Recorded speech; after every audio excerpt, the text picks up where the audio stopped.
पंतप्रधान नरेंद्र मोदी यांनी राबवलेल्या विकसित भारत संकल्पनेमुळे 2047 पर्यंत होणार क्रांती. खासदार धनंजय महाडिक यांचं प्रतिपादन. शेती क्षेत्रात उल्लेखनीय कार्य केलेल्या व्यक्तींचा भीमा कृषी प्रदर्शनात करण्यात आला सन्मान.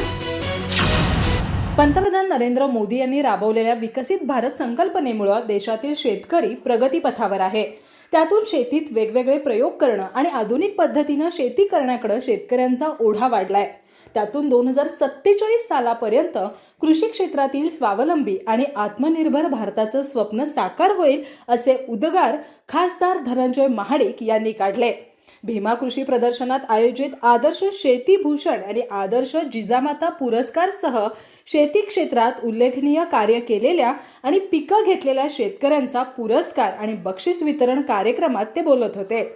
यावेळी केवळ 54% शेतकरी हे शेतीपूरक व्यवसायावर आधारित आहेत. सकल उत्पादनात केवळ 16% शेतकरी उरलाय. शेतकऱ्यांना योग्य दिशा दाखवून आर्थिक विकासाची कास धरण्याकडे वळवणं आवश्यक असल्याचं सांगून आता शेती व्यवसाय आधुनिक शेती व्यवसाय झाला असून रेशीम आणि मधमाशी उद्योग करण्याकडे शेतकऱ्यांनी वळावं असं आवाहन जिल्हाधिकारी राहुल रेखावार यांनी केलं. माजी आमदार सुरेश हाळवणकर, प्रकाश आवाडे यांनीही मनोगत व्यक्त केली.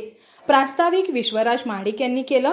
यावेळी व्यासपीठावर माजी आमदार अमल महाडिक, श्री शाहू ग्रुप चेअरमन राजे समरजित सिंह घाडगे, महाराष्ट्र राज्य भाजपा महिला मोर्चा प्रदेश उपाध्यक्षा शौमिका महाडिक, भागीरथी महिला अध्यक्षा अरुंधती महाडिक, भाजप सरचिटणीस महेश जाधव, भाजप पदाधिकारी हिंदूराव शेळके, AY पाटील, रिलायन्स पॉलिमर्सचे सत्यजित भोसले, जिल्हा कृषी अधीक्षक अरुण भंगारदिवे आदी उपस्थित होते.